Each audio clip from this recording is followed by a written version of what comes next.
میرے محترم بزرگوں، دینی اور ایمانی بھائیوں، پچھلی آیات کے اندر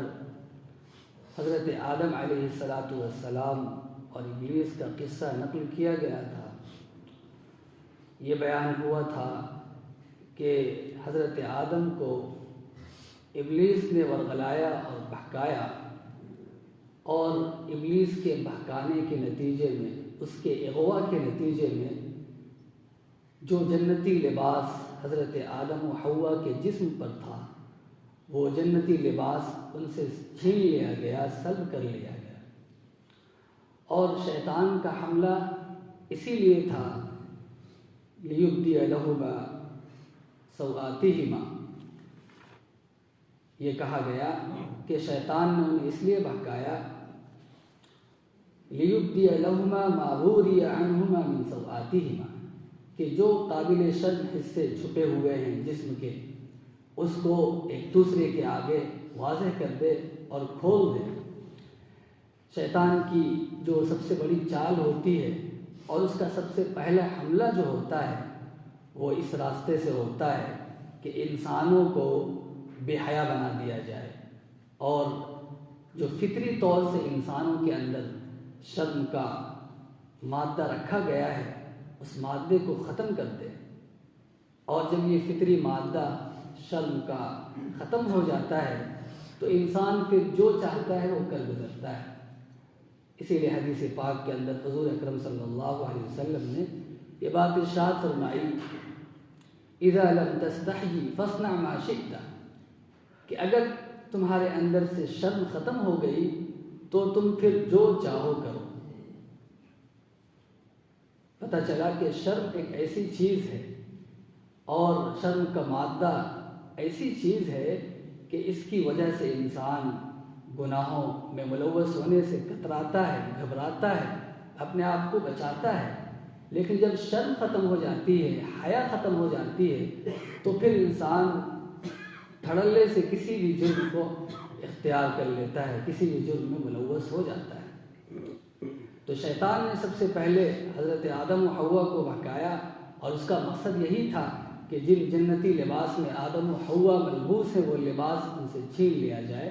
اور نتیجہ یہی ظاہر ہوا کہ جن جنتی لباس میں یہ ملبوس تھے وہ جنتی لباس ان سے چھین لیا گیا۔ پھر یہ دونوں جنت کے درخت کے پتوں کو توڑ کر اپنی شرمگاہوں کو اور قابل ستر حصوں کو چھپانے لگے۔ تو حضرت آدم و حوا اور ابلیس کے قصے کے بعد لباس کا تذکرہ کیا گیا۔ یہ کہا گیا، یا بنی آدم قد انزلنا علیکم لباسا، اے بنی آدم۔ یہاں پر خطاب انسانوں کے لفظ سے نہیں ہے، یا صرف حضرت آدم و حوا کو یا کسی گروہ کو یا کسی جماعت کو مخاطب نہیں کیا گیا، بلکہ ساری انسانیت کو مخاطب کیا گیا، اور بطور خاص بنی آدم کے لفظ سے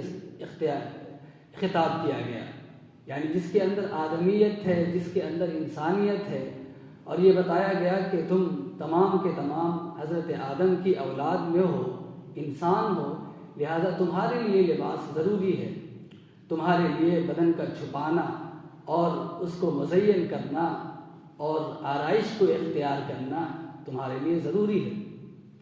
تو تمام بنی آدم کو خطاب کرتے ہوئے یہ بات ارشاد فرمائی گئی کہ تمہارے لیے ہم نے لباس کو نازل کیا ہے۔ یہاں پر انزلنا یعنی ہم نے نازل کیا کا لفظ استعمال کیا گیا ہے، جیسے دوسرے مواقع پر لوہے کے بارے میں بھی کہا گیا ہے،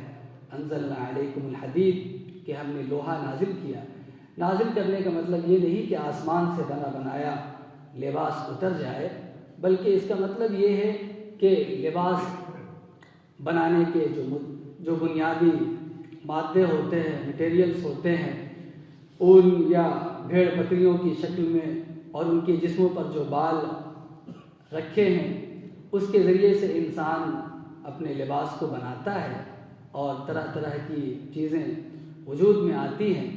تو انزلنا کا مطلب یہ ہے کہ ہم نے تم کو یہ صلاحیت دی، یہ طاقت دی کہ تم اون کے ذریعے سے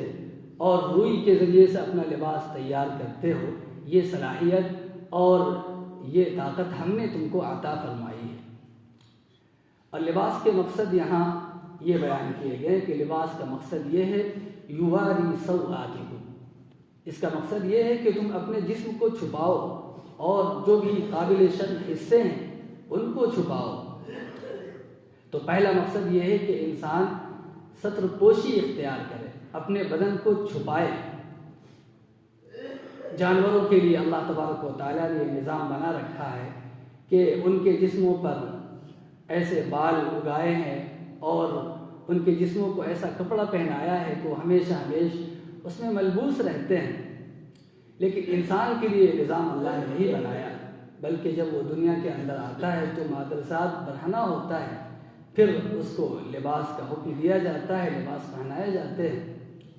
تو پہلا مقصد یہ بیان کیا گیا لباس کا کہ ستر پوشی ہو۔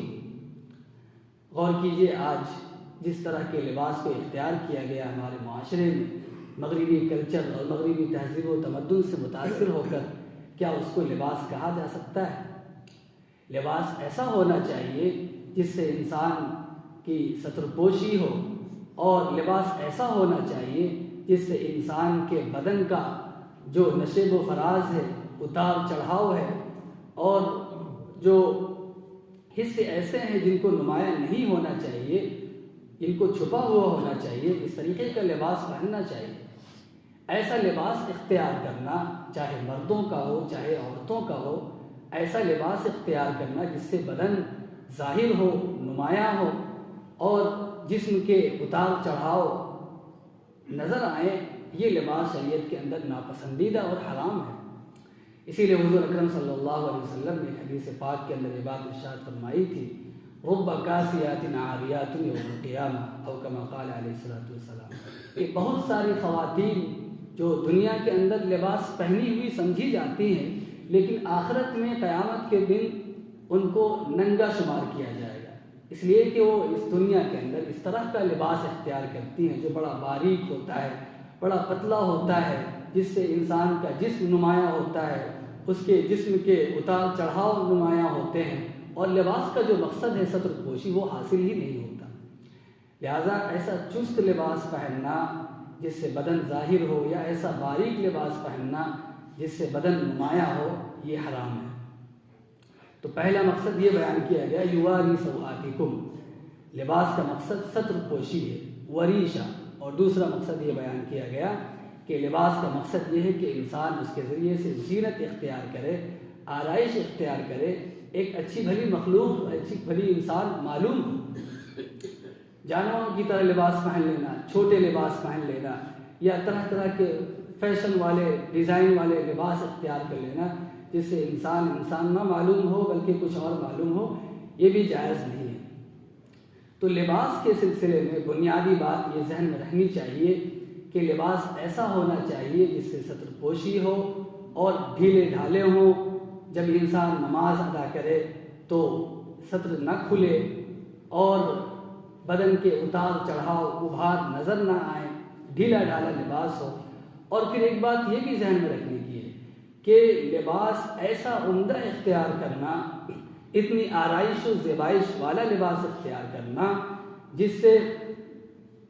کہ جب انسان اس کو پہن کر نکلے تو لوگوں کی نگاہیں اٹھ جائیں، لوگوں کی انگلیاں اٹھنے لگیں کہ دیکھو کیسا اچھا، کتنا عمدہ لباس پہنا ہے۔ اس طرح کے لباس کو بھی فقہاء نے منع فرمایا ہے۔ تو لباس کا دوسرا مقصد وریشہ یعنی آرائش اور زیبائش بیان کیا گیا، اور پھر تیسرا لباس یہ بتایا گیا سب سے بہتر لباس یہ ہے جو تقوی کا لباس ہو۔ تقوی کو، خوف الہی کو، خشیت الہی کو بھی لباس سے تعبیر کیا گیا، اور اس کی وجہ یہ ہے کہ جس طریقے سے انسان اپنی قابل شرم اور قابل ستر حصوں کو لباس کے ذریعے سے چھپاتا ہے، اسی طریقے سے تقوی کا لباس، خوف خدا کا لباس انسانوں کو اللہ کے عذاب سے بچاتا ہے، اللہ کے غضب سے بچاتا ہے، اور یہی لباس سب سے بہتر لباس ہے۔ ذالک خیر، یہ انسانوں کے حق میں بہتر ہے۔ اور اس لباس کے بارے میں کہا گیا ذالک من آیات اللہ، یہ اللہ تعالیٰ کی نشانیوں میں سے ہے، اور یہ نشانی اس لیے دی گئی ہے تاکہ لوگ اس پر غور و فکر کریں اور نصیحت حاصل کریں۔ کفار مکہ جہاں دیگر بہت ساری برائیوں میں اور جرائم میں ملوث تھے۔ ایک تصور ان کے یہاں یہ بھی پایا جاتا تھا کہ جس لباس میں ہم گناہ کرتے ہیں، جس لباس میں ہم دیگر جرائم کرتے ہیں، اس لباس کو پہن کر خانہ کعبہ کا طواف کرنا یہ مناسب نہیں ہے، لہٰذا وہ بے لباس ہو کر، چاہے خواتین ہوں چاہے مرد ہوں، بالکل مادہ ذات برہنہ اور ننگا ہو کر کعبۃ اللہ کا طواف کیا کرتے تھے، اور اس کو قرب الہی کا ذریعہ سمجھا کرتے تھے۔ وہ یہ سمجھتے تھے کہ جن کپڑوں میں ہم گناہ کرتے ہیں اس میں ہماری یہ عبادت مقبول نہیں ہوگی۔ تو ان کے یہاں حیا کا کوئی خاص پاس و لحاظ نہیں تھا۔ جہاں دیگر جرائم اور بے برائیاں ان کے یہاں پائی جاتی تھی، ایک یہ بھی تھی کہ وہ بڑے بے حیا تھے، بڑے فحاش تھے۔ کسی کی بھی سامنے جو ہے اپنے کپڑے اتار دینا، کہیں پر بھی قضاء حاجت کے لیے بیٹھ جانا، اور طرح طرح کی باتیں ان کے یہاں پائی جاتی تھی۔ ایک تصور اور ایک احساس ان کے یہاں یہ بھی تھا۔ تو اس آیت کریمہ کے اندر یہ بات بتلائی گئی ہے کہ حیا کا جو احساس ہے اور شرم کا جو ایک تصور اور ایک احساس ہے انسانوں کے اندر، یہ فطری چیز ہے۔ ایسا نہیں کہ انسانوں نے اپنی طرف سے گڑھ کر اس کو اختیار کر لیا ہے۔ آج دشمنان اسلام کی سازش یہ ہے کہ انسانوں کا لباس چھین لیا جائے۔ لہٰذا یہی وجہ ہے کہ آئے دن آپ دیکھتے ہوں گے کہ لباس کے اندر تراش خراش ہوتی رہتی ہے، لباس کو دن بدن چھوٹا کیا جا رہا ہے، اور بہت سارے لوگ جو اپنے آپ کو یہ سمجھتے ہیں کہ اگر ہم مغرب کی نقالی کریں گے، مغربی تہذیب و تمدن کو اختیار کریں گے تو ہم بڑے پروگریسو سمجھے جائیں گے، ترقی یافتہ اور براڈ مائنڈڈ سمجھے جائیں گے۔ اس مقصد کے تحت جو بھی لباس مارکیٹ میں آتا ہے اس کو اختیار کر لیتے ہیں، اس کو پہنتے ہیں اور اس کی نمائش کرتے ہیں، شادیوں میں حاضر ہوتے ہیں بغیر نقاب کے اور بغیر ستر پوشی کے، آرائش والے اور زیبائش والے لباس کو اختیار کر کے محفلوں میں پہنچتے ہیں۔ یہ مغرب کی سازش ہے، یہ شیطان کے ایجنٹوں کی سازش ہے کہ انسانوں کے اندر جو فطری جذبہ شرم کا اور حیا کا رکھا گیا ہے اس کو چھین لیا جائے، اور جب یہ چیز ختم ہو جائے گی، شرم و حیا کا مادہ ختم ہو جائے گا، پھر انسان جانور بن جائے گا۔ اور ایک وقت آئے گا، حدیث پاک کے اندر اشارہ دیا گیا کہ ایک وقت ایسا آئے گا کہ انسان اتنا بے حیا اور فحاش ہو جائے گا کہ سڑکوں پر جانوروں کی طرح اپنی شہوت اور اپنی خواہش نفس کو پورا کرے گا۔ اس وقت جو ایسے لوگوں کو منع کرنے والا ہوگا وہ وقت کا ولی ہوگا اور اللہ کا سب سے زیادہ مقرب بندہ ہوگا۔ لہٰذا ضرورت اس بات کی ہے کہ جو لباس شریعت کے اندر ہمیں بتائی گئی ہے، بنیادی طور پر اصول یہ بتلا دیے گئے ہیں جس سے مکمل ستر پوشی ہوتی ہو، جس سے انسان کا بدن نمایاں نہ ہوتا ہو، جو کافروں اور مشرکوں کی علامت نہ سمجھا جاتا ہو، یعنی ایسا رنگ یا ایسا لباس جو کافروں کا شعار نہ ہو، اس کو اختیار کرنا چاہیے۔ اور اس طریقے سے ہمیں اللہ تبارک و تعالیٰ نے جو لباس دیا ہے اور جو لباس کا مقصد ہمیں بتایا ہے وہ مقصد ہم پورا کر سکیں۔ اللہ تبارک و تعالیٰ سے دعا ہے کہ ان باتوں کو سمجھنے کی توفیق